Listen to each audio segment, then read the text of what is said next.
चिड़िया की शादी हुए कई साल बीत गए थे, मगर रानू चिड़िया के यहाँ कोई संतान नहीं थी। रानू चिड़िया और उसका पति दोनों बहुत उदास रहते थे। घर की छत टूट गई है, आप कल घर की छत मरम्मत कर लेना। मेरा किसी भी काम में मन नहीं लगता। अगर जंगल के दूसरे पक्षियों की तरह हमारे भी बच्चे होते तो हम भी दूसरे पक्षियों की तरह खुशियों भरा जीवन जीते। अगर हमारी संतान नहीं है तो क्या हुआ, जंगल के दूसरे पक्षियों के बच्चे भी तो हमारे ही बच्चे हैं। मैं छोटे बच्चों को दाना बांटने जा रही हूँ। ऐसा कहते हुए रानू चिड़िया अपने घर से निकलती है। छोटे कीकी, ये वाला फल मैं आपके लिए लाई हूँ और ये मीठा फल छोटा बुलबुला ये आपका है। आंटी आंटी, मुझे भी मीठा फल दें। रानू चिड़िया कौवे के बेटे जग्गू कौवे को भी दाना देती है। उसकी अपनी तो कोई संतान नहीं थी, इसलिए घर में जो भी दाना बचा होता रानू चिड़िया उसे जंगल के दूसरे पक्षियों के बच्चों में बांट दिया करती थी। फिर जग्गू की मम्मा गोरी कभी वहाँ आ जाती है। मत खाना जग्गू बेटा, इसका दिया हुआ दाना मत खाना। इस दुर्भाग्य चिड़िया का दाना भी दुर्भागा ही है। अगर तुमने दाना खा लिया तो हम भी इसके जैसे मनहूस हो जाएंगे जैसी ये मनहूस।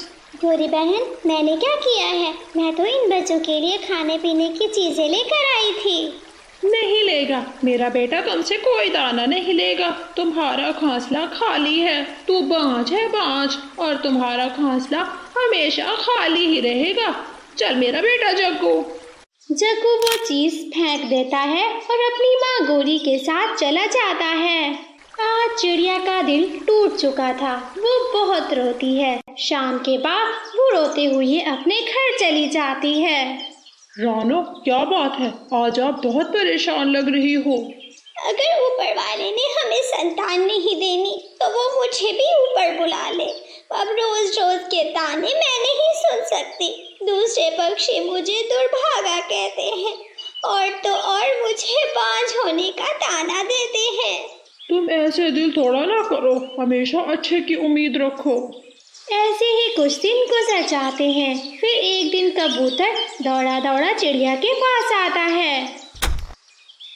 चिड़िया चिड़िया, आपको हरियाली तोती बुला रही है। वो बहुत बीमार है, ना जाने किस समय ही उसकी सांस निकल जाए। अब जल्दी से चलो। कबूतर भैया, मैं अभी जाती हूँ। फिर रानू चिड़िया जल्दी से उड़ती है और हरियाली तोती के घर जाती है। चिड़िया बहन, अब शायद मैं ना बच पाऊँ। मैं बहुत बीमार हूँ, तो मेरे बच्चों का बहुत ख्याल रखना। मेरे बच्चों को अपने साथ ले जाना। हरियाली बहन, आप बिल्कुल ठीक हो जाओगी, देखना आपको कुछ भी नहीं होगा। चिड़िया बहन, मेरे बच्चों को माँ का प्यार देना। मुझे अपने बेटे और बेटी से बहुत प्यार है, इनका बहुत ख्याल रखना। एक लंबा सांस लेने के बाद हरियाली तोती मर जाती है। फिर चिड़िया हरियाली तोती के दोनों बच्चों को अपनी पीठ पर बिठाए घर ले आती है। आप मेरे बच्चों के लिए नरम नरम और मीठा फल ले आए। रानो, जैसे भी आए हमारे घर में बच्चे तो आए। आज पहली बार मुझे अपने घर में खुशी का एहसास हो रहा है। मैं अभी जाता हूँ और अपने बच्चों के लिए नरम नरम और मीठा फल लेकर आता हूँ। मुझे अमरूद पसंद है और मुझे जामुन का फल। मैं जामुन का फल खाऊंगी। बिल्कुल, आपके पापा आपकी पसंद का भोजन ही लाएंगे मेरे बच्चों। ऐसे ही दिन गुजरते गए। चिड़िया और उसका पति दोनों मिलकर उस हरियाली तोती के बच्चों का अच्छे से पालन पोषण करने लगे थे। एक सुबह जब रानू चिड़िया सोकर उठती है तो वो अपने पति से कहती है, आज मेरे पेट में बहुत दर्द है, आज आप दाना लेने अकेले चले जाएं। मैं अपने बच्चों के साथ घर में बैठी रहूंगी। पापा चिड़िया नदी के पास वाले अमरूद के पेड़ से अमरूद तोड़ रहा था कि वहाँ पर हरियाली तोती आ जाती है। आखिर कब तक दूसरों के बच्चों को पालोगे? मेरी मानो तुम भी दूसरी शादी कर लो। हालात चाहे जैसे भी रहे, मैं और मेरी पत्नी हमेशा खुश रहेंगे। मैं तुम्हारे पति कालू कौवे की तरह तुम्हें छोड़कर जैसे वो चला गया, ऐसे ही मैं अपनी पत्नी को कभी नहीं छोड़ूंगा। भलाई का तो जैसे जमाना ही नहीं है। अरे मैंने तो तुम्हें अच्छा मशवरा ही दिया था। पापा चिड़िया अमरूद का फल तोड़कर अपने घर चला जाता है। मैंने अंडा दिया है, मैंने अंडा दिया है। मम्मा चिड़िया खुशी से उछल रही थी और उसकी आंखों से आंसू थे। मेरा भाई आने वाला है। हाँ मेरे बच्चों, आपका भाई आने वाला है और ये सब आप दोनों की वजह से ही हुआ है। देखो रानो, हमने अनाथ बच्चों का पालन पोषण किया है। ऊपर वाले ने हमें अपनी संतान की खुशी भी दे दी। मैं बहुत खुश हूँ एंडी के पापा, मैं बहुत खुश हूँ। फिर कुछ ही दिनों के बाद चिड़िया का अंडा फूटता है। वहाँ से एक बेटा पक्षी निकलता है। आज रानो के घर में खुशी की शहनाइयाँ बज रही थी। रानो अपने पति से कहती है, आप मेरे बच्चों का ख्याल रखना, मैं अभी दूसरे पक्षियों को मिठाई देकर आती हूँ। रानो चिड़िया मिठाई लेकर कबूतर के घर जाती है और उन्हें सारी बात बताती है कि मिठाई मेरे बेटे की खुशी में है।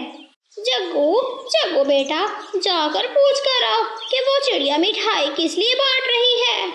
मम्मा मम्मा, कल मैं आपसे जोड़ी चिड़िया आंटी के घर दाना खाने गया था। उनके घर में एक छोटा बच्चा निकला है अंडे से। ये मिठाई उसी बच्चे की खुशी में होगी। जग्गू बेटा, क्या चिड़िया अभी भी तुम्हें दाना देती है? हाँ मम्मा, जिस दिन से आपने मुझे मना किया था चिड़िया आंटी से दाना लेने के लिए, उस दिन से मैं आपसे चोरी जाता हूँ चिड़िया आंटी के घर दाना खाने।